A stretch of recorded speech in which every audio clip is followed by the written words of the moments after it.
Bonjour à tous. Dans cette nouvelle vidéo, on va corriger ensemble l'application qui a été présentée dans le cours magistral concernant le BFR normatif. Alors, avant de rentrer dans la correction de cet exercice, on rappelle que le BFR normatif, son but, c'est une analyse prévisionnelle du besoin en fonds de roulement d'exploitation que devrait supporter une certaine entreprise si jamais son chiffre d'affaires était amené à varier. Généralement, on entend varier à la hausse. Donc, si le chiffre d'affaires varie, de quelle manière est-ce que ce BFR d'exploitation va-t-il varier? C'est ça le but de cette application du BFR normatif. Bon. Dans le cours qui est projeté là, c'est des slides du cours, on rappelle que ce travail va se faire en trois grandes étapes. La première qui va être la détermination de ce qu'on va appeler les temps d'écoulement. On va dire que c'est la durée moyenne pour laquelle certains items vont rester dans le bilan de l'entreprise. On va ensuite avoir les coefficients de structure qui vont nous permettre de ramener la valeur et les besoins de ces différents items ou les ressources de ces différents items au chiffre d'affaires hors taxe. Pour faire quoi? Tout simplement parce que les items qui sont traités sont généralement dépendants de ce chiffre d'affaires. On regarde le stock de marchandises, plus je vais vendre, plus mon stock moyen de marchandises va être élevé. Plus je vais vendre, donc plus je vais produire, plus mon stock de matière sera important. Plus je vais vendre, plus mon stock de produits finis sera important. Plus je vais vendre, plus, à condition commerciale inchangée, les crédits clients vont être importants, etc. Bon. Donc, on va rapporter certains éléments qui peuvent être ou des besoins ou des ressources relativement donc, au chiffre d'affaires hors taxe. Cela étant dit, tous les éléments ne sont pas forcément variables et pour les éléments fixes, on va les ramener simplement à une valeur journalière, quotidienne. Bon.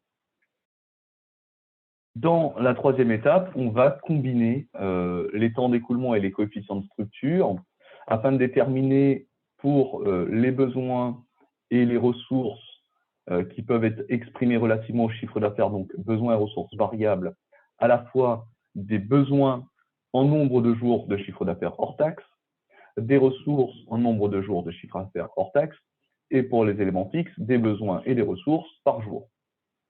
Bon. Le produit du temps d'écoulement et du coefficient de structure va permettre alors de déterminer la valeur du besoin ou de la ressource, que ce soit en nombre de jours de chiffre d'affaires hors taxe pour les éléments variables ou en valeur, c'est-à-dire en euros, pour les éléments fixes.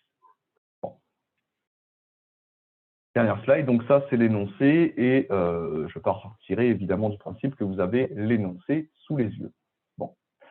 J'ai reproduit mes différents tableaux sur Excel, donc je ferai mes calculs sur Excel, ça va simplifier les choses.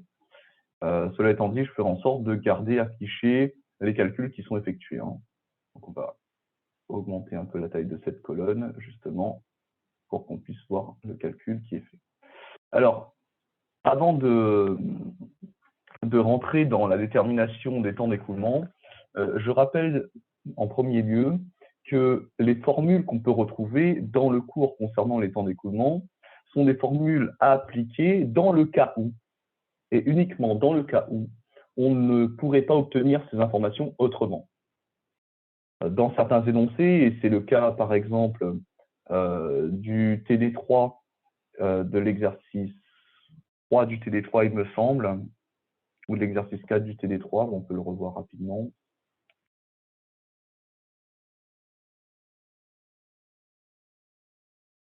Alors, donc dans l'exercice 4 du TD3, on est capable ici notamment de retrouver les temps d'écoulement qui nous seraient donnés. Bon. Si jamais les temps d'écoulement sont donnés, on n'a évidemment pas à calculer cet indicateur dont la formule nous est fournie. Pourquoi? Parce que cette formule, elle sert juste à déterminer un indicateur qui approche, qui estime le véritable temps d'écoulement. Donc, si on a le temps d'écoulement, on n'a pas besoin de l'estimer. Bon. Dans notre énoncé en question, on ne va retrouver des informations concernant les durées uniquement pour la question des clients, de la TVA, des fournisseurs, du personnel et des organismes sociaux. Autrement dit, le stock de matières premières et le stock de produits finis, eux, devront être approchés par cet indicateur. Bon.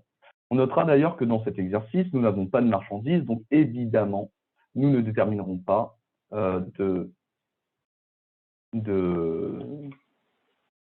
on n'aura pas besoin de traiter le stock de marchandises puisqu'il n'y en a pas. Bon.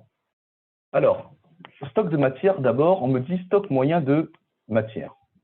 Si on regarde notre énoncé, on nous dit qu'on démarre avec un stock initial de 2250, qu'on termine avec un stock de 3000. Donc, si on approche cette valeur moyenne, eh bien, on peut l'estimer comme étant la moyenne entre ces deux valeurs, soit 2250 plus 3000, le tout divisé par 2. Bon. Il va falloir ensuite diviser cette valeur moyenne par la formule, donc le coût d'achat des matières premières. Pour le coût d'achat des matières premières, dans l'énoncé, on nous dit qu'on a 53 250 € d'achat de matières premières, mais on rappelle que le coût d'achat des matières premières, ici, ce sont le coût d'achat des matières premières consommées. On va donc devoir prendre en compte également la variation de stock. Donc plus le stock initial, et je soustrais le stock final. Alors j'aurais pu, donc là j'ai fait directement moins la variation de stock. On rappelle que la variation de stock, c'est stock final moins stock initial, soit 3000 moins 2250. Donc si je soustrais la variation de stock, eh bien ça devient plus 2250 moins 3000. Ensuite, pour le reste de la formule, il suffit tout simplement de multiplier par 360. Bon. Et voilà le calcul qui nous est demandé d'opérer. Je reprends le calcul pour avoir le résultat. Ah, excusez-moi, j'ai utilisé les crochets ne sont pas reconnus par Excel. Voilà. OK, donc on trouve 18 pour le stock de matières premières. Pour le stock de produits finis, on va procéder exactement de la même manière. Donc, pour calculer le stock moyen, eh bien, on va tout simplement faire la moyenne, soit 15 000 plus 25 000 divisé par 2. Le stock moyen, on nous dit qu'il faut le diviser par le coût de production des produits finis vendus. Donc, à nouveau ici, il va falloir prendre en compte la variation de stock. D'accord. Cela étant dit, le coût de production va nous demander de rentrer dans l'énoncé et de regarder quels sont les coûts qui entrent dans la production de ces biens. Et à la lecture de l'énoncé, on voit qu'on nous précise donc les achats de matières premières, le stock initial, stock final, OK, et charge de production. Donc, a priori, il n'y aurait que ces deux items qui devraient rentrer dans notre considération ici. Bon. Donc, on va reprendre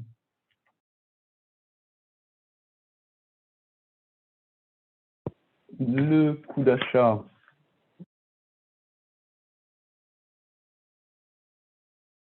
je vous mets l'intégralité du calcul pour que vous puissiez suivre. Donc, on va reprendre le coût d'achat des matières premières consommées, qui ont donc été consommées pour la production, auxquelles on va rajouter eh bien, les charges de production, et auxquelles on va rajouter la variation de stock de produits finis, c'est ce qu'on appelle la production stockée. Bon.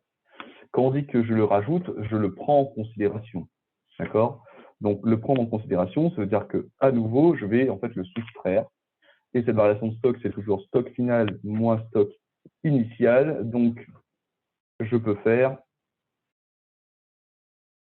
directement 15 000 moins 25 000. Là, j'ai déjà pris en compte le fait qu'on le soustrait. Voilà. Et que j'ai bien mis suffisamment de parenthèses? Oui. Donc maintenant, tout ce résultat doit être multiplié par 360, c'est la formule. Hop. Je reprends ce calcul pour avoir le résultat de ce calcul dans ma colonne de droite. Et on trouve donc, a priori, 44,30 jours. J'ai bien pris en compte 15 000 plus 25 000 divisé par 2, c'est le stock moyen. 52 500 qui est le résultat de ces trois items. Je rajoute 120 000. Je rajoute 15 000, je soustrais 25 000 et je multiplie par 360, d'accord. Pour les créances clients, cette fois-ci, la lecture de l'énoncé me donne la réponse. Voilà, donc ici, je n'aurai pas besoin de remplacer ce temps d'écoulement par un indicateur. Je n'ai pas besoin de calculer, je n'ai pas besoin d'appliquer la formule. Pourquoi? Parce que je retrouve écrit dans mon énoncé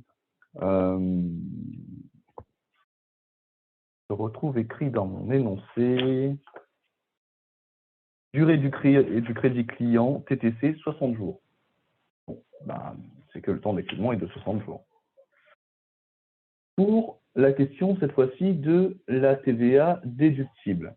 Bon. On a 15 jours de temps d'écoulement plus le délai de paiement. Donc ici, le délai de paiement, on nous dit que la TVA est payée le 20 de chaque mois. Donc on va tout simplement faire 15 plus 20, ce qui va me donner 35. Alors on rappelle que la raison pour laquelle on se situe à la moitié du mois et qu'on rajoute ces 20 jours pour le paiement de cette TVA, c'est que la TVA déductible, elle est due sur les achats.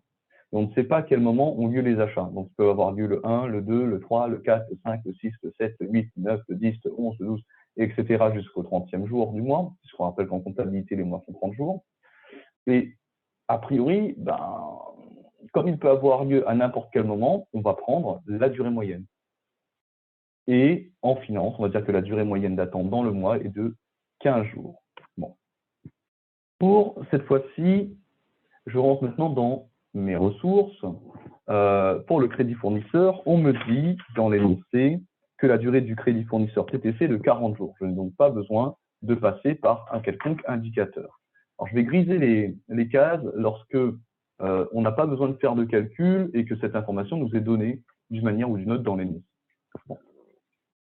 Enfin, pour la question de la TVA déductible, la TVA collectée, pardon, on est exactement sur le même concept que pour la TVA déductible. On ne sait pas, a priori, à quel moment vont avoir lieu nos ventes. Donc, on prend une durée moyenne pour le mois, 15 jours, et on rajoute les 20 jours, puisque la TVA n'est payée que le 20 de chaque mois. Pour le personnel, cette fois-ci. Bon. Pour le personnel, dépendamment du moment où on se situe dans le mois, eh bien, on peut devoir, donc si on est le premier jour du mois, on va devoir les salaires dans 30 jours. Si on est le deuxième jour, dans 29 jours. Le troisième jour, dans 27 jours, etc. Donc, on est à nouveau ici sur une durée moyenne, soit 15 jours. Donc, le calcul ici, si besoin est, c'est ce 30 divisé par 2. Pour les organismes sociaux, cette fois-ci, donc on reste dans le même concept, hein, c'est vraiment la même chose, sauf qu'ici on nous dit que les charges sociales elles sont payées le 13 du mois suivant. Donc tout à l'heure pour la TVA on avait fait 15 plus 20 et maintenant on va faire tout simplement 15 plus 13, ce qui va me donner 28 jours. Là j'ai terminé la détermination des temps d'écoute. Je vais devoir maintenant passer sur la détermination des coefficients de structure. Bon. Pour le stock de marchandises. Alors, on rappelle qu'il n'y a pas de stock de marchandises, justement, donc je vais écrire ces deux cases. Hop. Le stock de matières.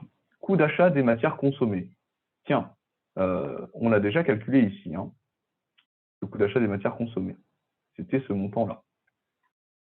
Divisé par le chiffre d'affaires hors taxe. OK, bon, bah, je reprends tout simplement mon calcul de tout à l'heure, à savoir 15 000 plus... Ça va être long comme calcul. Bah non, en plus, c'est même pas ça. Donc, le coût d'achat des matières consommées, on avait dit 53 250 plus 22 250 moins 3 000. OK. Donc, on va diviser par le chiffre d'affaires hors taxe et d'après l'énoncé, ce chiffre d'affaires hors taxe, il s'établit à combien?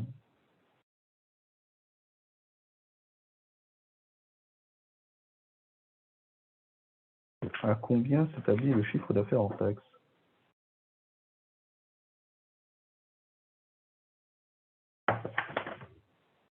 Ah, excusez-moi. 375 000 euros. Alors, vous noterez que dans l'énoncé, on ne parle pas de chiffre d'affaires, mais s'il faut le rappeler, le chiffre d'affaires, c'est tout simplement le montant total des ventes. Ici, dans les informations qui nous sont données, la seule info qui concerne les ventes, c'est la production vendue. Donc, c'est elle qu'on va utiliser pour déterminer le montant du chiffre d'affaires hors taxe. Si certains d'entre vous se posent la question sur « Monsieur, comment est-ce qu'on fait pour savoir est-ce que ce chiffre d'affaires, il est donné dans une valeur hors taxe ou dans sa version TTC ?» C'est simple, vous avez donc je représente à nouveau l'énoncé, mais ici, la production vendue, c'est un compte comptable. Et on enregistre la TVA dans des comptes dédiés à la TVA. Donc, si on est en train de vous donner des montants qui proviennent de la comptabilité, ils sont forcément hors taxe. Voilà. Soit 0,14 comme coefficient de structure pour le stock de matière. Pour le stock de produits fini, je vais devoir évidemment faire la même chose. Je vais reprendre le coût de production des produits qui sont vendus, et je l'ai déterminé tout à l'heure. On a dit qu'il s'établissait à 53 250 plus 2 250 moins 3 000, c'est-à-dire le coût d'achat des matières consommées, auquel je rajoute les charges de production et auquel je soustrais la variation de stock.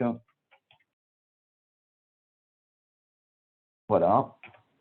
Et je vais le diviser par le chiffre d'affaires hors taxe. Donc, si je fais ce calcul, là, je vais trouver 0,43333333, etc. Pour le chiffre d'affaires hors taxe divisé par le chiffre d'affaires, enfin le chiffre TTC, chiffre d'affaires TTC divisé par le chiffre d'affaires hors taxe, bon, on va évidemment retrouver 1 plus le taux de TVA. Donc 1,2 ici. Si jamais vous voulez vraiment le calcul, on va faire 375 000 fois 1,2, le montant hors taxe, qu'on va diviser par 375 000, et qu'est-ce qui va rester? Il va rester évidemment ce fois 1,2, qui va donc représenter le coefficient de structure pour ces crédits clients ou créances clients. Pour la TVA déductible, cette fois-ci, pour la TVA déductible, on va devoir s'intéresser au montant de TVA payé divisé par ce chiffre d'affaires hors taxe. Alors, d'après l'énoncé, dans les achats que vont avoir l'entreprise, on va payer de la TVA d'abord sur les achats. Et là, il faut bien faire attention parce que cette TVA, elle porte sur tous les achats. Et on ne paye pas de TVA sur la variation de stock. Donc, ici, la prise en compte de la variation de stock n'aurait aucun sens. Et on va rajouter la partie des charges de production qui sont soumises à TVA, d'après l'énoncé, 30%. Alors, je peux diviser tout ceci par le montant du chiffre d'affaires hors taxe.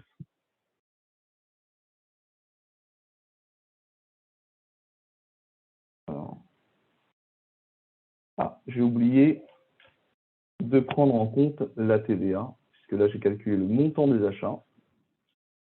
Et il faut que je le multiplie évidemment par 0,2 pour avoir le montant de TVA associé. Hop.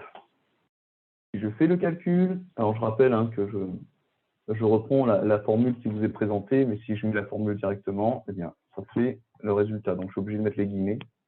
Bon. Donc, pour cette TVA déductible, on va trouver ce taux de 0,0476. On poursuit, on est cette fois-ci dans les crédits fournisseurs. Donc, on doit être sur nos achats TTC qui vont être divisés par le chiffre d'affaires hors taxe. Au-dessus, on a pris nos achats sur lesquels portait une TVA et on a rajouté le x 0,2. Donc ici, le calcul va être un peu similaire et on va prendre donc 53 250 auquel on va additionner le 120 000. On va le multiplier par 1, 2 et on va diviser tout ça par 375 000. J'ai bien assez de parenthèses.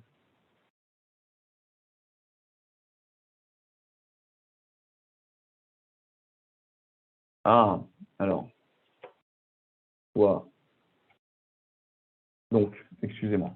Là, vous voyez, j'ai appliqué une TVA sur l'ensemble des achats, sauf que il n'y a que sur la TVA, il n'y a que sur 30% des achats qui viennent TVA, et sur le reste, on est sur des achats hors taxe. Donc 0,7 fois 120 000. OK. Et voilà, j'ai oublié mes guillemets. Hop. Et hop. Non, j'ai oublié mon égal. OK, donc voilà pour le calcul en ce qui concerne les dettes fournisseurs. Pardon. Donc vous voyez, là, je rappelle ce que j'ai fait. Hein. On parle des achats TTC. Bon. Cela étant dit, ce n'est pas parce qu'on ne paye pas de TVA sur un achat que le montant hors taxe n'est quand même pas dû au fournisseur. Donc ici, j'ai distingué les achats de matière et les 30% des charges de production sur lesquelles porter ces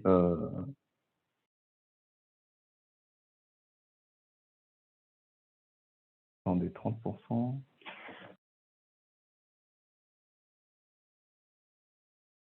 Voilà, il y a quand même quelque chose qui n'est pas super clair et qui mériterait d'être approfondi en vrai.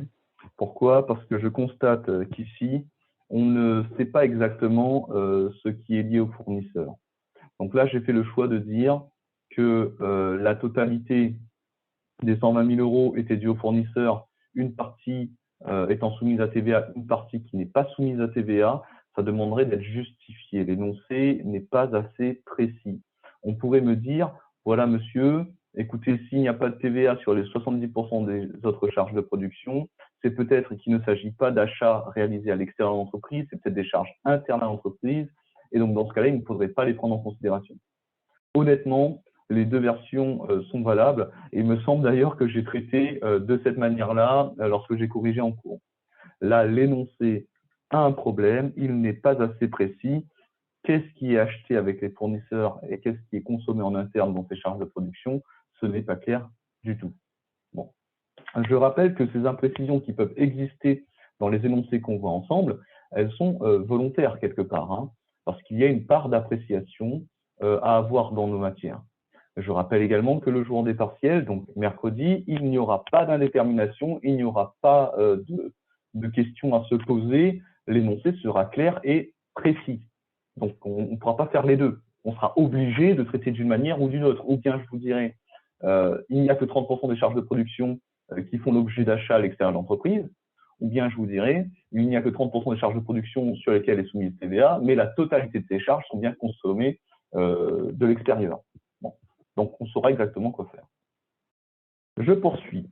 La TVA collectée cette fois-ci. Donc là, le calcul va ressembler énormément à ce qu'on a fait pour la TVA déductible. Quel calcul on va réaliser? Eh bien, tout simplement, on va prendre le chiffre d'affaires hors taxe, qu'on va multiplier par 0,2 pour avoir la TVA qui porte sur ce chiffre d'affaires, et on va diviser par le chiffre d'affaires en taxe. Alors, vous noterez que le calcul est assez trivial, hein, et on va retomber évidemment sur le taux de TVA. Voilà. Hop, soit 0,2. Bon. Le personnel, on doit prendre les salaires nets qu'on va diviser par le chiffre d'affaires hors taxe. Alors, a priori, Ici, déjà, c'est important de s'en rendre compte. Hein. Ici, nous ne sommes pas dans, comment dire ça? Nous ne sommes pas dans des items qui sont variables. Je suis désolé, j'aurais dû le traiter avant. Mais ici, on n'est pas dans des items qui sont variables, on est dans des items qui sont fixes. On nous parle bien dans l'énoncé de charge fixe globale. Autrement dit, ce n'est pas ces deux formules-là que je vais appliquer, mais celle-là. Donc, je prends mes salaires nets, 62 000, et je divise par 360. 62 000 divisé par 360. De la même manière, pour les organismes sociaux, la charge, encore une fois, est déclarée comme étant fixe. Donc, je vais simplement diviser le montant par 360. Alors, c'est important de s'en rendre compte de ces charges fixes, hein, puisqu'on rappelle qu'elles vont être traitées de manière différente dans le dernier tableau. Bon. Maintenant que j'en suis là, eh bien, il suffit que je combine ces deux tableaux dans le tableau ci-dessous. Donc, je vais déjà griser toutes les cases qui concernent les stocks de marchandises, car on se rappelle que nous n'en avons pas. Et puis, est-ce que j'ai le même ordre? Stock de matière, stock de produits, crédit client, TVA déductible, crédit fournisseur, TVA collecté, personnel et organismes sociaux. Oui, donc ici, je peux bien copier et coller ces valeurs ici.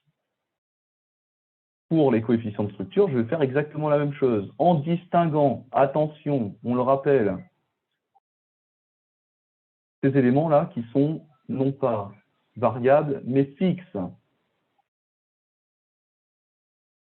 Donc, pour les éléments variables, eh bien, je vais prendre les coefficients de structure pour 1 € par jour, pour 1 € pardon, de chiffre d'affaires, puisqu'on a bien divisé partout là par le chiffre d'affaires hors taxe.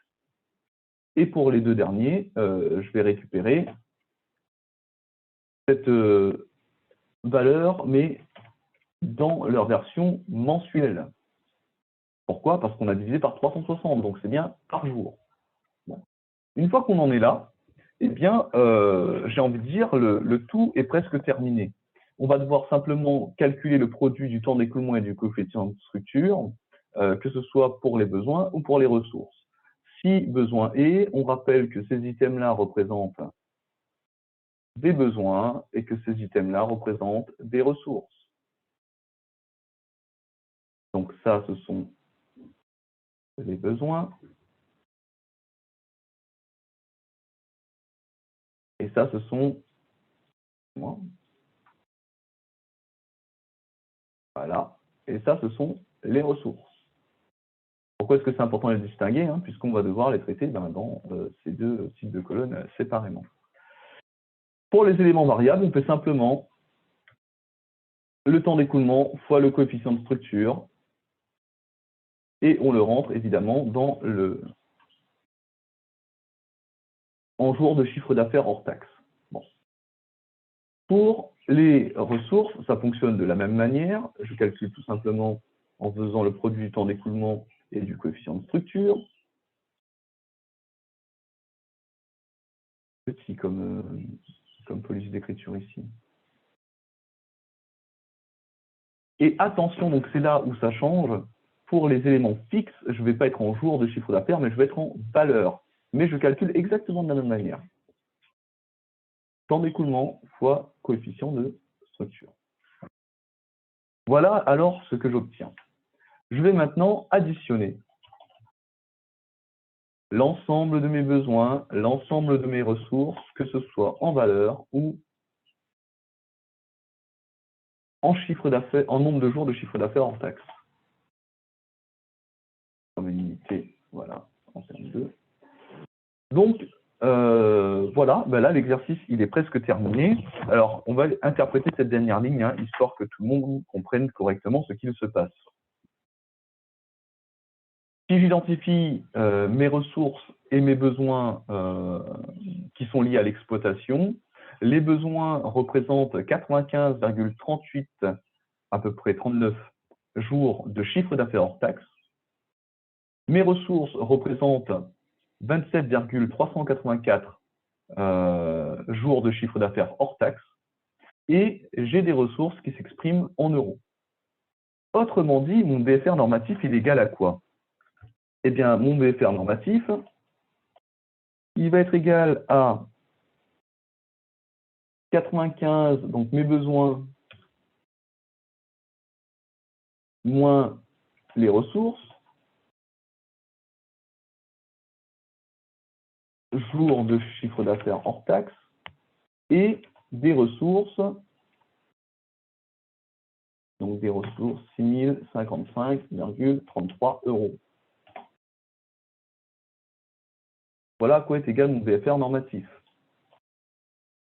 Bon. Donc, là, on peut ne pas être content parce que ce qu'on trouve n'est pas en euros, mais le jour de chiffre d'affaires hors taxe, on peut le calculer. Et notamment, dans notre énoncé, on me demande donc le montant du besoin en fonds de roulement normatif, et on sait qu'ici, ce chiffre d'affaires, il est de 375 000 €. Autrement dit, je vais prendre 95,386 moins 27,385 et je vais multiplier par ce qui est un jour de chiffre d'affaires en taxe, c'est-à-dire 375 000 divisé par 360. À tout cela, je vais retirer les ressources exprimées en euros. Alors, le résultat, la police est un peu petite. Alors, le résultat de ce calcul va me donner tout simplement donc, moins 27,385 fois 375 000 divisé par 360 moins 6055,33.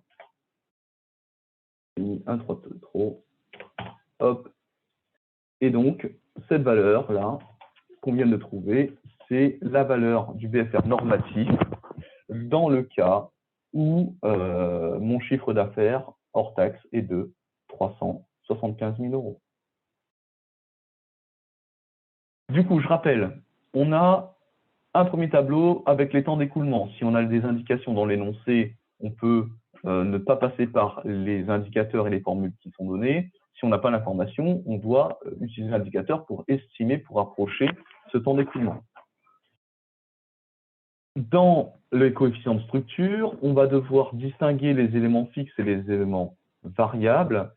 Pourquoi? Parce que les éléments variables vont être rapportés au chiffre d'affaires hors taxe et les éléments fixes vont être amenés en une valeur, un montant par jour.